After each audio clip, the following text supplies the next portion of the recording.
बच्चों, आज हम पढ़ेंगे कक्षा 9वीं क्षितिज भाग एक रसखान के सवैया। जैसा कि मैं आप सभी को बता चुका हूँ कि श्री कृष्ण के अनन्य भक्त रसखान जी अपने सवैया के माध्यम से ये बतलाने का काम कर रहे हैं कि अगर मेरा जन्म मनुष्य के रूप में हो, पक्षी के रूप में हो, पशु के रूप में हो, तो मुझे कहीं और नहीं, मुझे बस ब्रज में जन्म मिले। तो आइए रसखान द्वारा रचित सवैया को हम बारी बारी से देखते हैं। तो सवैया एक की हम बात करेंगे। सबसे पहले अगर आप काव्य को पढ़ रहे हैं तो आपको यति गति तुक विराम सभी चीज़ों का ध्यान देकर के पढ़ना होता है, और वास्तविक रस जो होता है काव्य को पढ़ने में होता है। तो आइए सबसे पहले हम सवैया को पढ़ते हैं, देखेंगे ध्यान से। मानुष हो तो वही रसखाने, बसे ब्रज गोकुल गाँव के द्वारन। जो पशु हो तो कहाँ बस मोरे, चलो नित नंद विधेनु मधारन। पाहन हो तो वही गिर को, कियो हरिछत्र पुरंदर धारन। जो खग हो तो बसेरो करो मेरी, कालिंदी को कदम की डारन। प्रिय बच्चों, जैसा कि रसखान ने अपना सर्वस्व निछावर करने के लिए तैयार है, और बस उनका एक ही आग्रह है कि मुझे किसी भी मनोदशा में अगर मुझे जन्म मिले, पशु पक्षी मनुष्य के रूप में अगर जन्म मिले, तो मुझे और कहीं नहीं, बस ब्रज में रहने का अवसर मिले।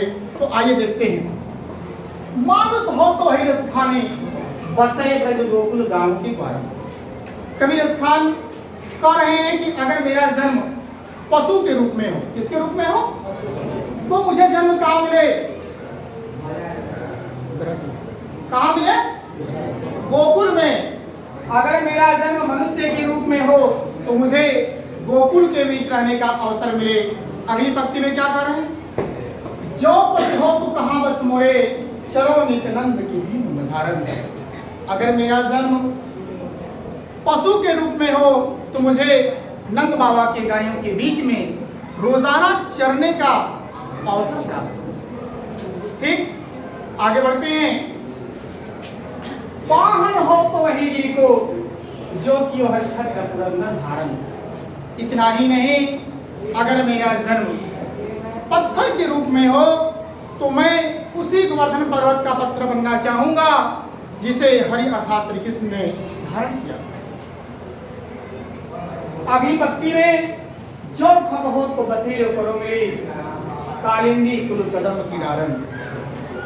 रसखान कवि कह रहे हैं कि इतना ही नहीं, अगर मेरा जन्म पक्षी के रूप में हो तो मैं कहीं और रहना पसंद नहीं करूंगा।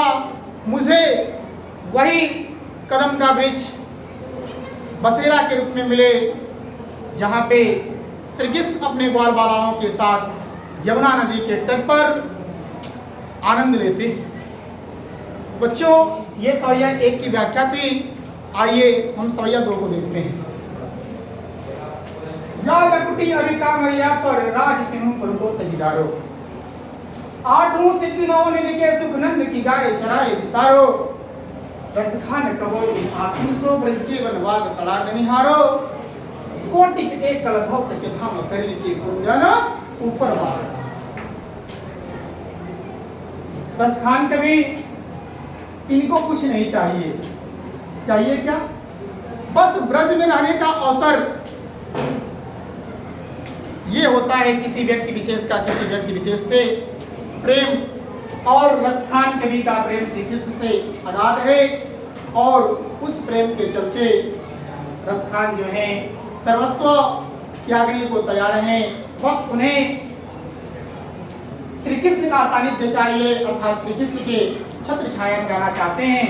तो आइए देखते हैं। या लकुटी अविका मैया पर, राज तिनु पर को तजिदारो। कबीर रसखान कह रहे हैं कि मुझे लकुटी अर्थात लाठी और कंबल मिल जाए तो मैं तीनों लोगों का राजपाट त्यागने को तैयार हूँ। इसलिए मुझे बस ब्रज में रहने का क्या मिले, आठ आठों सिद्धि नवनिधि के सुख नंद की गाय चराए विसारो। इतना ही नहीं रसखान जी, अगर नंद बाबा की गायों को चराने का अवसर मिल जाए तो आठों सिद्धियां और जो नौ निधियों का सुख है उसे विसारो मतलब भुलाने के लिए तैयार। अगली पंक्ति, रसखान कबो इन आखिर सो ब्रज के वनवाग तवाद निहार। कभी रसखान कह रहे हैं कि बस मुझे ये अवसर प्राप्त होता रहे कि मैं अपनी आंखों से ब्रज के बगीचे, तालाब और क्या वन देखने का मुझे अवसर मिलता रहे। अगली पंक्ति, कोटि के कलघौत के धाम करीब के कुंजन ऊपर वालों। इतना ही नहीं, मैं कोटि का मतलब होता है करोड़ों, कलघौत का मतलब होता है सोने चांदी से निर्मित महल, अर्थात मैं करोड़ों सोने चांदी से निर्मित महल को त्यागने के लिए तैयार हूँ। मुझे बस क्या मिल जाए, करीब के कुंजन ऊपर वालों। अगर ब्रज में मुझे कांटेदार झाड़ियों के बीच में रहने का अवसर मिले तो मैं करोड़ों सोने चांदी से निर्मित महल को त्यागने को तैयार हूँ। तो आप सभी ने देखा कि रसखान कवि का श्री कृष्ण के प्रति कितना अगाध प्रेम है कि श्री कृष्ण के सानिध्य में रहने के चक्कर में अपना सर्वस्व त्यागने को तैयार हैं। तो सवैया 1 और 2 की व्याख्या देखी आपने, और तीसरी और चौथी की व्याख्या आप अगली वीडियो में देखेंगे। तब तक के लिए धन्यवाद।